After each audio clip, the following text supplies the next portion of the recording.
Hello everyone. It's such a beautiful day today. Here at the BYU Family History Library, we are blessed to have access to many different programs to help us find our ancestors. An extremely useful program is Animap. This is our friend George. George has lived in the same house when he was born, married, purchased land, and died. Each one of these events may have been recorded in a different county. How do we make sure we aren't overlooking records about our ancestors? The Animap program helps us learn which jurisdictions our ancestors lived in at a particular time. To find the Animap program, we begin on the BYU Family History Library desktop. Now look down at your keyboard and find the Windows key. Just press it and it will take us to the next step. Now we're on the Windows tile page, and up in the right-hand corner next to my name is a magnifying glass. And if we click that search magnifying glass, this brings up a search bar.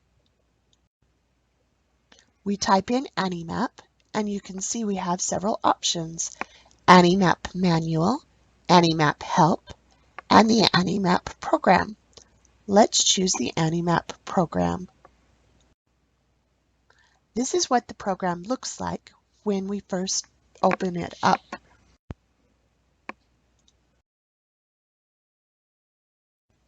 This is what the United States looked like in 1776.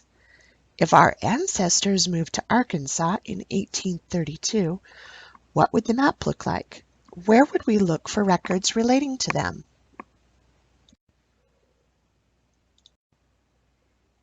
Along the right hand of the screen is a timeline. Simply choose a year. The years listed are when a new state was created or a boundary change was made. One of the fun features of the Animap is the Run button. Clicking on the Run button will show an animation of the evolution of the United States or the state you are viewing. To choose a different state to look at, from the File menu, we choose the Open option from the drop-down menu.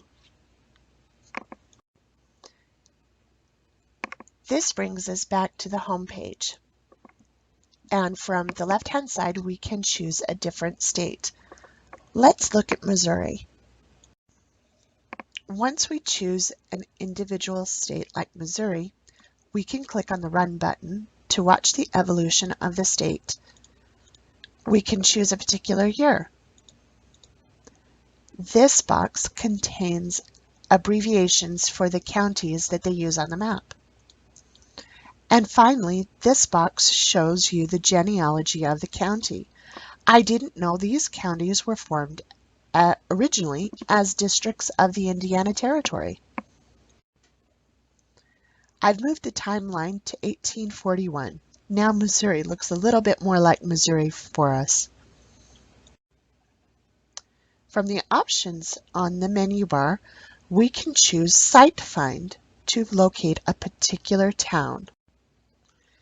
In order to locate a particular town, we can use one of two options: the Go To or the Search. The Go To button is a quick and easy search. Simply type in the city's name and Animap will bring up a list of all the matching names and towns in the area. I wanted to locate St. Joseph, Missouri, so I began by typing part of the city's name, ST-JO, and then enter. Animap brings me a list of options. By only putting in a partial name, Animap gave me the results for not only St. Joseph's, but St. John's as well. This can help if you don't remember the spelling of the name or if the name may seem similar to another, so you can cover all your options.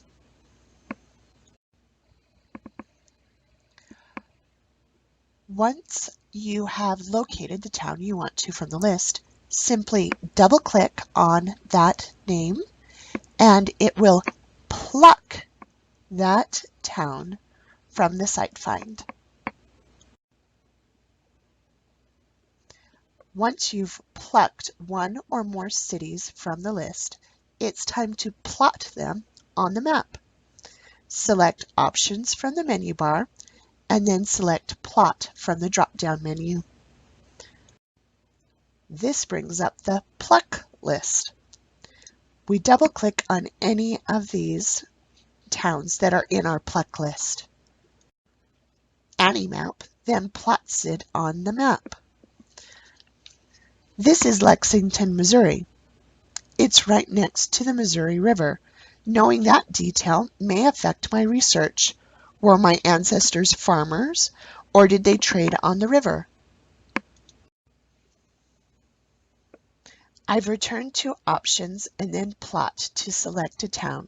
St. Joseph, Missouri, and it's also on the Missouri River. It was easier to travel by river in the 1850s when my ancestors migrated from Lexington to St. Joseph.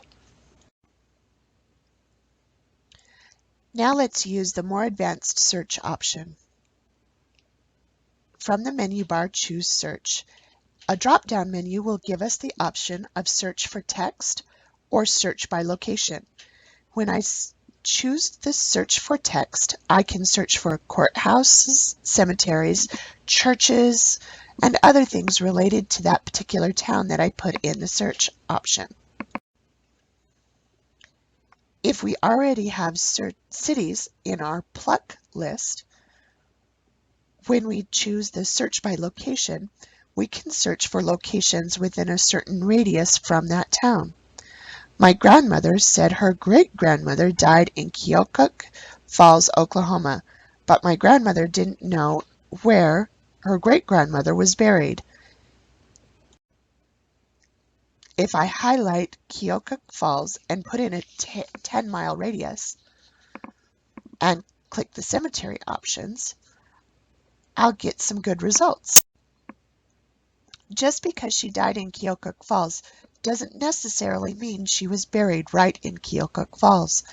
Expanding the search for cemeteries by a 10-mile radius brought me many options to search, most of them outside of Potawatomi County.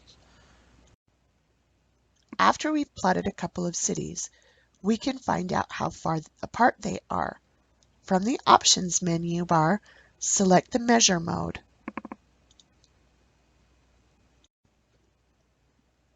I'm sorry I wasn't able to capture this in more detail, but hover your mouse over the first city and right-click on it. This will bring up a small magnifying glass. Now left-click, the normal click, on the city. This will create the red circle you see here. Now to the next city. Once again, hover over the city, right-click for the magnifying glass. Now left-click on the city. And the distance between the two appears in the top left-hand corner. We hope that you take advantage of Animap. It's an extremely useful tool to help you get a better idea of where you can find records for your ancestors at a particular time in history. Thank you.